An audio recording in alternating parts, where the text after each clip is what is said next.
Our talking point would be the models and theories of curriculum development. But first, what is curriculum? The way we understand and theorize curriculum today has changed significantly over the years. Today, the most simple definition of the word curriculum is the subjects that make up a course of studies at schools, universities, and colleges. Curriculum is a design plan for learning that requires the purposeful and proactive organizations, sequencing, and management of the interactions among the teachers, students, and the content knowledge we want the students to acquire. What is a curriculum model? A model is a format for curriculum design developed to meet unique needs, context, and purposes. In order to address these goals, curriculum developers design, reconfigure, or rearrange one or more key curriculum components. To produce positive changes, development should be purposeful, planned, and progressive. Usually, it is a linear as follows, a logical step-by-step fashion involving the following phases as discussed by the previous presenter, which are the curriculum planning, design, implementation, and curriculum evaluation. In curriculum development, there are always changes that occur that are intended for improvement. To do this, there are models presented to us from well-known curricularists like Ralph Tyler, Hilda Taba, Galen Saylor, and William Alexander, which would help clarify the process of curriculum development. There are many other models, but let us use the three for this lesson. Let's talk about Tyler model first. The Tyler model, developed by Ralph Tyler in the 1940s, is a quintessential prototype of curriculum development in the scientific approach. One could almost dare to say that every certified teacher in America and maybe beyond has developed curriculum, either directly or indirectly using this model or one of the many variations. Tyler did not intend for his contribution to curriculum to be a lockstep model for development. Originally, he wrote down his ideas in a book, Basic Principles of Curriculum and Instructions for his students to give them an idea about principles for to making curriculum. The brilliance of Tyler's model is that it was one of the first models, and it is, and still, a highly simple model consisting of 4 steps. He posited 4 fundamental principles which are illustrated as answers to the following questions. First is, determine the school's purposes or objectives. That answers the question, what education purposes should schools seek to attain? In this step, determining the objectives of the school or class. In other words, what do the students need to do in order to be successful? Each subject has natural objectives that are indicators of mastery. All objectives need to be consistent with the philosophy of the school, and this is often neglected in curriculum development. For example, a school that is developing an English curriculum may create an objective that students will write an essay. This would be one of many objectives within the curriculum. Second is identify educational experiences related to purpose. That answers the questions, what educational experience can be provided that are likely to attain these purposes? In step 2, in developing learning experiences that helps the students to achieve step 1. For example, if students need to meet the objectives of writing an essay, the learning experience might be a demonstration by the teacher of writing an essay. The students then might practice writing essays. The experience is consistent with the objectives.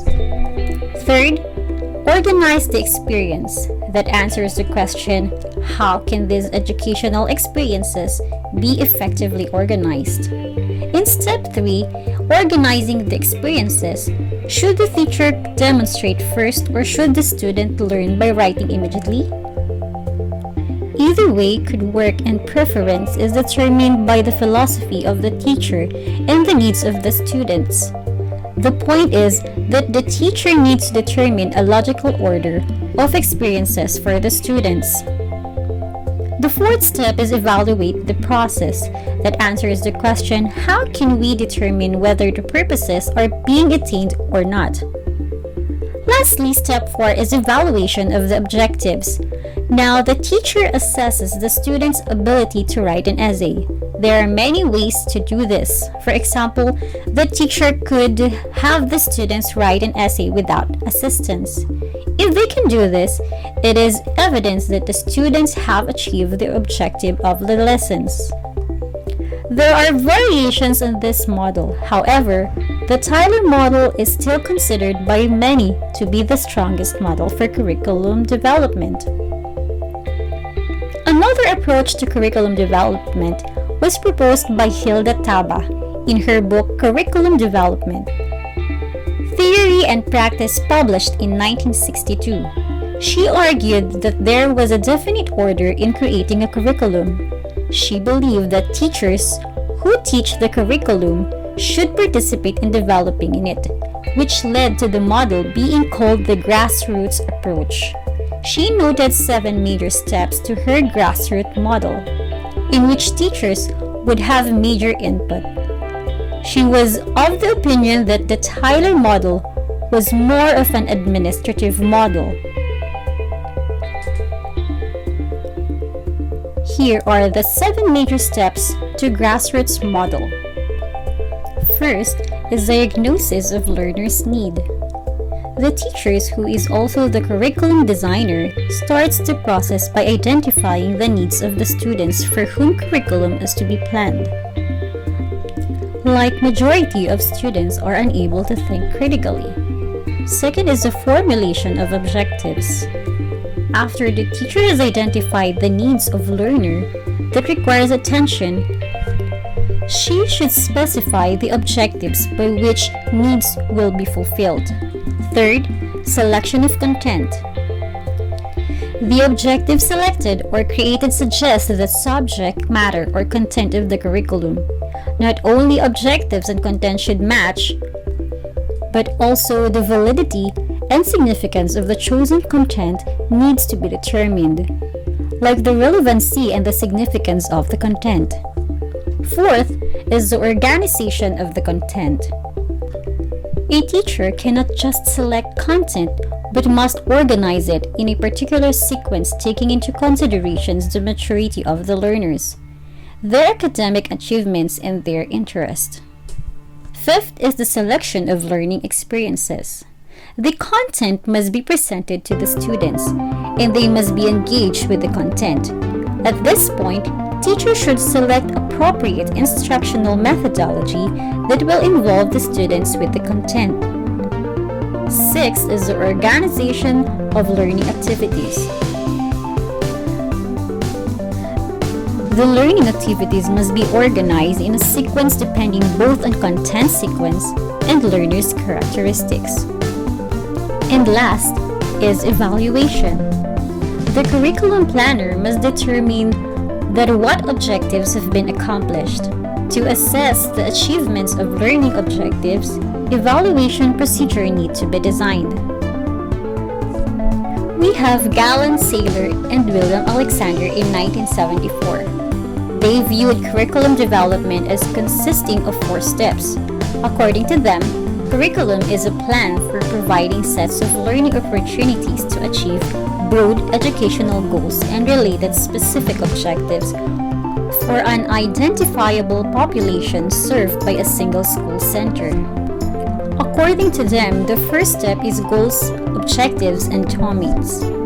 The model indicates that curriculum planners begin by specifying the major educational goals and specific objectives they wish to accomplish. Each major goal represents a curriculum domain, and they advocate 4 major goals or domains, like personal development, human relations, continued learning skills, and specializations.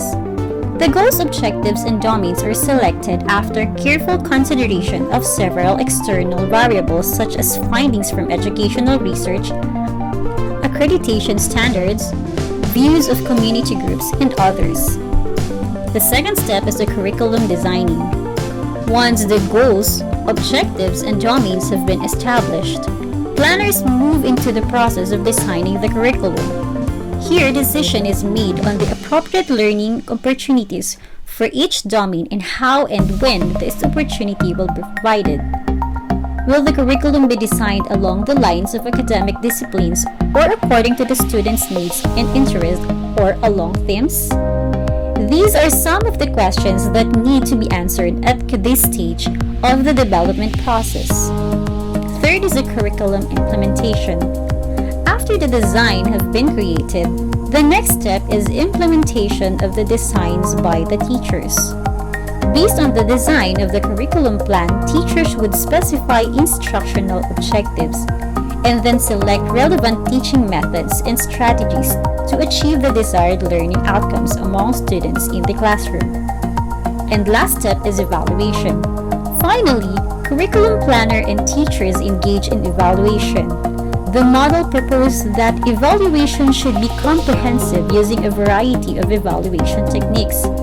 Evaluation should involve the total educational program of the schools and the curriculum plan, the effectiveness of instruction, and the achievement of students. Through the evaluation process, curriculum planner and developers can determine whether or not the goals of the school and the objectives of instruction have been met. Those are the models and theories of the curriculum.